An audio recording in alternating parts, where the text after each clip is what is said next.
Hey guys, Wyatt Claypool here.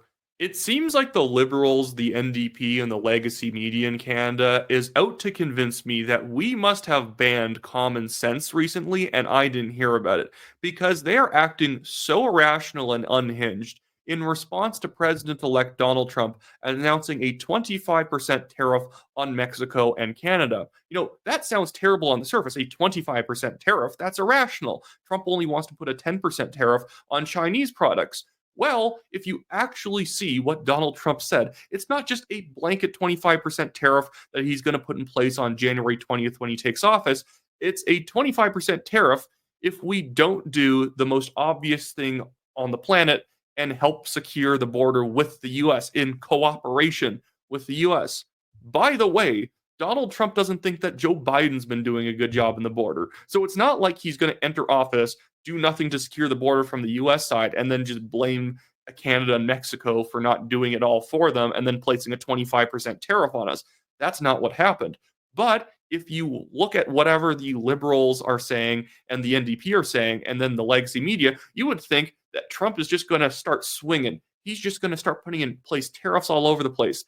And it's strange to see so many people on the left and actually the right too, now using this as a moment to say, John Turner was right. We shouldn't be trading freely with the US. This is bad for Canada, even though it's been a massive boon for Canada to have free trade with the US. The only reason free trade has been technically bad for Canada has been on a domestic level, that we are a bad country to invest in right now, which means we end up siphoning a lot of jobs down to the United States, who then sends them back to Canada to be sold rather than being made in Canada, sold in Canada, as well as shipped into the United States. This is an issue that is driving me up the wall because it seems like everyone is pretending to not know what they know in order to score political points for whatever agenda they currently have. But this is what the media headlines look right now on this issue. CBC says, rattled by Trump's tariff threats, Canada's leaders point fingers at each other. CTV News, Looney tanks after Trump threatens tariffs on Canadian goods. The Guardian, Trudeau calls emergency meeting over Trump's Canada tariff threat.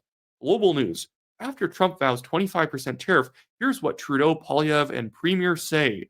Financial Post, Goldman predicts significant hits to U.S. from Trump's Canadian tariffs or Canada tariffs. Okay, did anyone read what Donald Trump actually said? It was about securing the border, something that we can easily do before January 20th. I don't expect that Trump thinks that if there's a single, migrant who walks over the southern or northern border, that he's going to implement the 25% tariff. If we just act serious about this serious issue that we haven't been taking seriously and the US hasn't been taking seriously over the past several years, we can easily avoid the tariffs.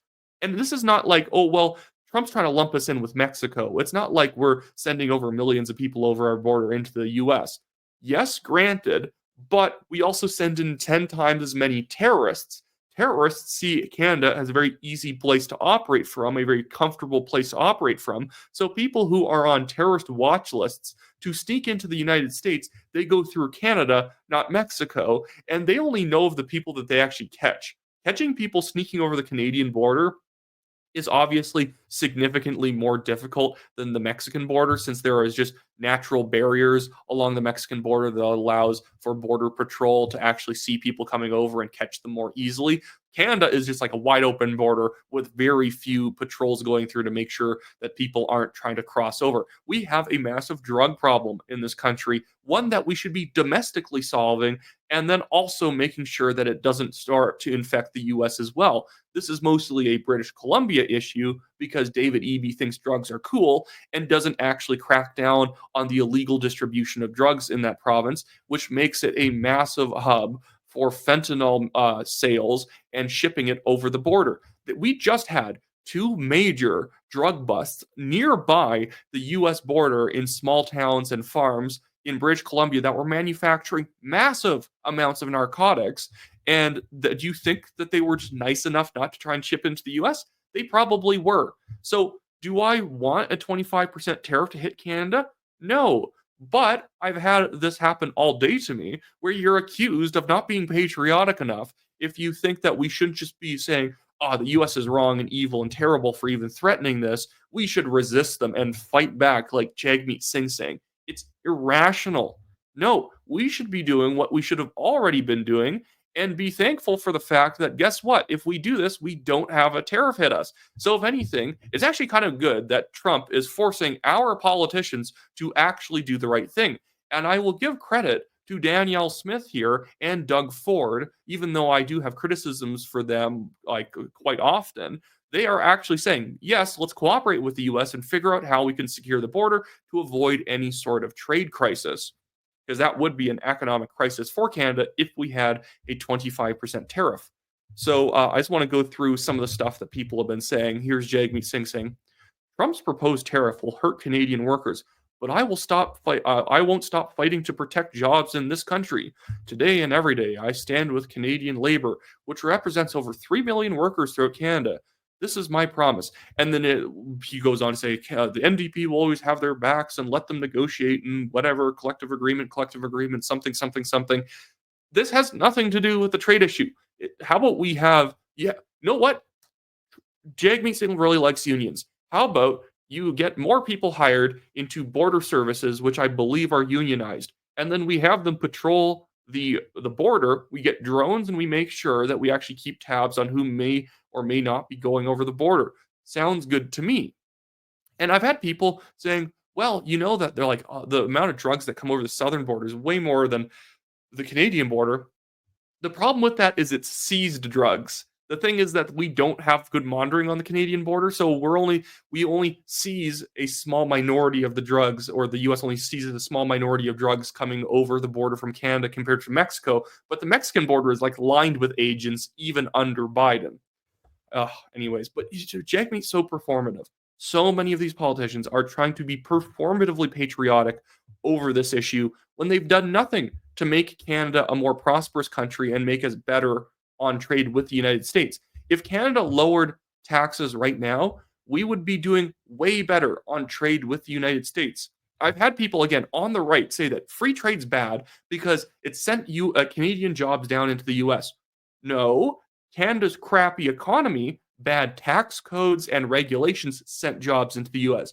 Guess what? Even if we went full autarky and you can only make and manufacture everything and get the raw materials from within Canada, we would still chase jobs and people over the border into the US, because no one wants to live where the economy sucks when there is a country very similar to Canada right over the border.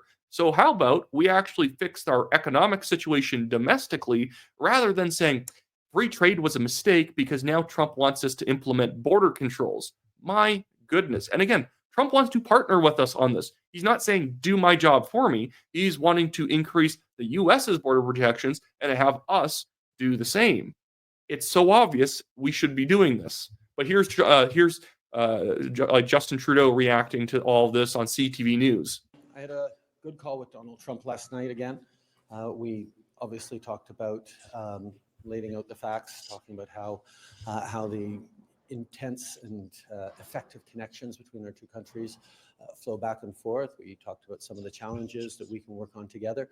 It was a good call. This is something that. Why can't he just commit to the border protections? This is something Poilievre did. Poilievre came out and said, hey, I'm not even wanting to please Donald Trump. That's not my job. I want to please Canadians, and we should be securing the border and making sure that drugs and guns aren't coming over it, because that's the U.S. side of the problem. We have a lot of illegal guns from the United States that then get sold into Canada and just smuggled over the border and sold to gangs. It's not normal law-abiding gun owners who are the problem. Surprise, surprise, it's gang members. But Trudeau can't do it because his progressive base doesn't want him saying anything too cooperative about Donald Trump. We can do laying out the facts, moving forward in constructive ways. This is a relationship that we know takes a certain amount of working on, and that's what we'll do.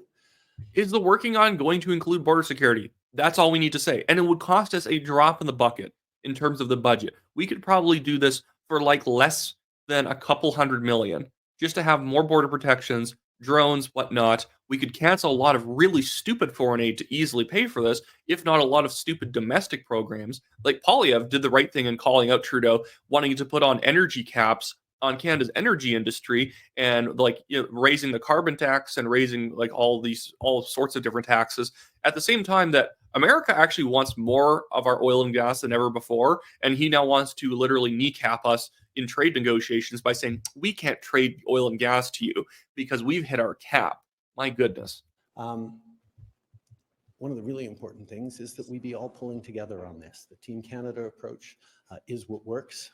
That's where, putting aside partisanship, that's where I reached out immediately to Doug Ford to agree with him that we would have a First Ministers meeting this week to talk about the United States, talk with François Legault and some other premiers as well. There's work to do, but we know how to do it. If you know how to do it, good call with Donald Trump last night. Why doesn't he just say that, oh, yeah, we're just going to increase border protections. We're going to work with the U.S. to secure the border. Yeah, there are probably some issues, and we're totally okay with cooperating over that. You don't have to be like, you don't have to like bend the knee or anything. Nobody's asking for that. I want Canada's leadership to be strong. I don't want them to, prostrate themselves for any world leader. What they should be doing is just agreeing to do the common sense thing and saying, yes, it's good that Donald Trump's also going to increase border protections. We will too in cooperation with them. And guess what? No 25% tariff. It's so easy. But let's move on to some more clips of Canadian politicians trying to score points. Or here's Poilievre, and he was obviously Poilievre's also trying to score points. All politicians are, but he actually had a good statement. He actually knows what he's doing on this issue and knows not to make this about how pro-Canadian patriotic he is. He is patriotic, but he's not patriotic to the stupid extent that he won't even agree to do common sense things in partnership with the U.S. because can't agree with the U.S. My goodness. President Trump has the right to put his workers and his nation's security first.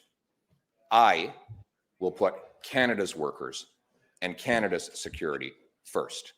We need a prime minister with the strength and the smarts, the brains and the backbone to stand up for this country, to rebuild our security, our military, and our economy. That is what I will do. Let's bring it home. See, perfect statement. I'm not requiring anything more than that yes, Trump wants us to put, increase security. Yes, we will do it for ourselves because that's a good thing for us to be doing anyways.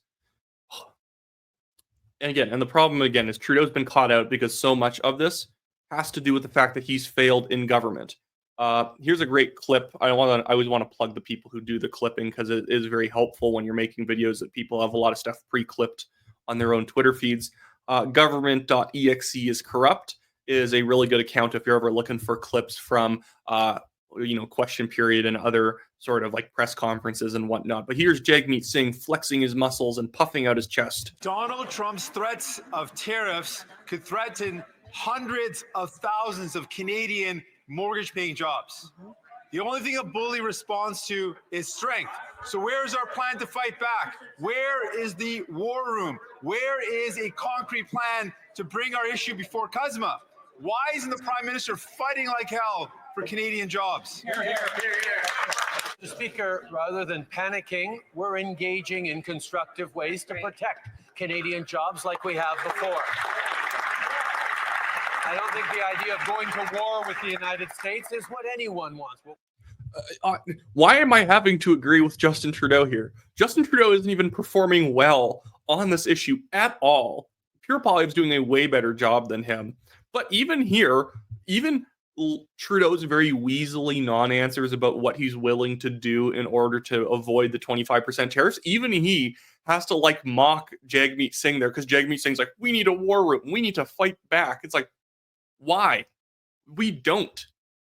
And some people have been saying that, well, this is the U.S. bullying Canada. We shouldn't do it just because they put a gun to our head. And I've had multiple people literally say this whole gun to our head line, including people on the right. Well, we shouldn't just have to jump because the U.S. says so. Guys, it's a trade agreement. Even a free trade agreement will have stipulations like stop letting terrorists walk into our country, stop letting fentanyl flood into our country. That sounds reasonable to me, just as we should have been saying for the past forever, although our border security sucks too, so it's hard to point fingers. We should have been telling the U.S., hey, you guys should be cracking down on gun smuggling into Canada, or we might have to implement a tariff. That is playing hardball. That is how you actually negotiate. You have an achievable goal, and you have something that you will do if the achievable goal is not met. And it's a reasonable and moral goal as well. Not just like, we want what we want and we'll hurt you if you don't give it to us. Here's something reasonable that we would want, and here's something that we might have to do if you don't give it to us because you are negatively affecting us through lack of security. It's so simple, people. But instead, so many people instead want to set our hair on fire instead of getting anything done. Here's a great comment by Anthony Koch. He's also very much worth a follow on X. He says, in quoting people, like, he's doing a fake quote about all the people complaining about what Trump had said. He says, "Why are the Americans concerned about illegal immigration from Canada? This is why." And then Anthony quotes the article. "Feds expect 4.9 million with expiring visas to voluntarily leave Canada next year." Yeah, do you think the U.S. isn't a little bit concerned, even in a just slight minor hypothetical way, that those 4.9 million people might just leave the country through the our southern border into the U.S. and then disappear? That is a risk. Also, a big risk for Canada is once all these visas, these temporary foreign worker and student visas expire, how are we getting rid of them? How are we getting rid of anyone who shouldn't be here, who's no longer taking education, whose work visa has expired, and we don't have any room for them in our labor force anymore because we just don't? But Wyatt, they're working jobs Canadians won't work. Guess what? If Canadians don't want to work them, then they will just raise the wage for that job, and then that person will then take the job. I grant the fact that we also, like, companies are on a budget crunch in terms of how high their taxes are. So I'd want to severely limit the amount of temporary foreign workers as well as new permanent residents on top of lowering taxes so that Canadians might work those jobs that Canadians won't work because you can pay them more because companies have more money left over at the end of the day. What a concept. What a concept that if people have more money in their pockets, they're able to do more stuff and they are not restricted on their options. But yeah, I totally agree with Anthony Koch there. It's a great point to be making. Here's Kevin Vuong, the best MP in Parliament by my measure. He's currently the independent MP for Spadina Fort York. And he said this just now. In 2023, the U.S. Border Patrol stopped 484 suspects on the U.S. terror watch list from entering the U.S. from Canada, 6 times more than Mexico. How did people on the U.S. terror watch list enter Canada in the first place? Canada must not be a safe harbor and forward operating base for terrorism. Absolutely correct. And good thing we have MPs like Kevin Vuong and Conservative MPs who have been pointing this stuff out. Now, I just want to take a second to talk about free trade a little bit. I hate the stupid talking point that if Canada is currently not benefiting as much as the US on trade, that this means free trade is poisoned. Guys, if we stopped having free trade with the US, we would be poorer. Yes, we are lagging behind the US severely, but it has nothing to do with free trade. It has to do with our own economic weakness. Guess what? North Korea doesn't trade with a lot of people. It's extremely poor. I know that's a hyperbolic example, but just grant it to me for a second here. When you don't trade with countries who can do certain things cheaper than you could ever do, that is a good net benefit to the country. Canada could do a lot of stuff way cheaper than the US if we lowered taxes and regulations. We refuse to do it, and then we blame the US for outcompeting us. There's a difference between legitimately being outcompeted and illegitimate. Yes, I don't want free trade with China because China is, 1, a hostile foreign country, and 2, it's not a legitimate actor in the economy, in the international economy. It lowers the value of the yuan just to be able to be able to outbid people on manufacturing. It basically will suffer losses just to try and take over your industry. That's the problem with China, is that it's basically making power moves, not economic moves, and we should be trying to prevent them from gaining more power on the global stage. With the US, it's not what are we trying to do? Prevent the US from being powerful? That seems like a stupid thing to do in a world where the US is like the most natural, like, good hegemonic force on the planet. Oh, well, I don't like hegemony. It means the U.S. technically controls a lot of what goes on in the world and gets a lot of say. Better than Iran, better than China, better than a lot of countries from having a lot of say about what goes on. So when it comes to the US and Canada, it has nothing to do with free trade stealing our jobs. No, it has to do with Trudeau stealing our jobs through taxes and regulations, and those jobs moving down to the United States where it's actually cheaper to operate. It's only our fault for not lowering taxes. And again, it's concerning to me when I see people on the right, like Harrison Faulkner at True North, saying that free trade is bad and John Turner was right and we should go back to when John A. Macdonald and Robert Borden were the prime ministers and we didn't have we didn't have much trade with the US at all. That's foolish in my mind. And it is it's taking a symptom of a problem and blaming it on free trade. This would be like blaming free markets on the Great Depression because we had relatively free markets before the Great Depression hit in 1929, when it was really the Federal Reserve of the United States that kicked off the whole problem, which was running as a bloated government institution that was tinkering in the economy. Even if overall tax and regulations were low, the Federal Reserve was meddling through too much money printing, as well as not actually kicking in the reserve money when the crash happened like they were supposed to. But you will now have people saying, free trade's bad because the US might put a tariff on us. Okay? Well, that one, we can easily avoid the tariff. And two, is it good that we then go look inwardly and then we have even higher costs and less wealth because we now have to manufacture everything in Canada? I know they're not advocating that zero trade with the US, obviously, although maybe some of them are crazy enough to say that on the left and the right. But if we only are doing piecemeal trade agreements, everything is still going to get much more expensive because we become a country that is very difficult to deal with. I don't mind if we don't technically have one big free trade agreement, but we have free trade agreements on different industries. That's fine with me, but let's have an agreement. Let's use the fact that, and we could easily get to a better situation where we can start selling our products into the US and dairy and soft lumber and whatnot. But we just need to be able to play ball and not feel like our protectionism is okay, but not the US's. We don't even have free trade within Canada. I don't want to have to be locked into only being able to trade within Canada because trading within Canada already sucks because of the hyper protectionism between provinces and their industries.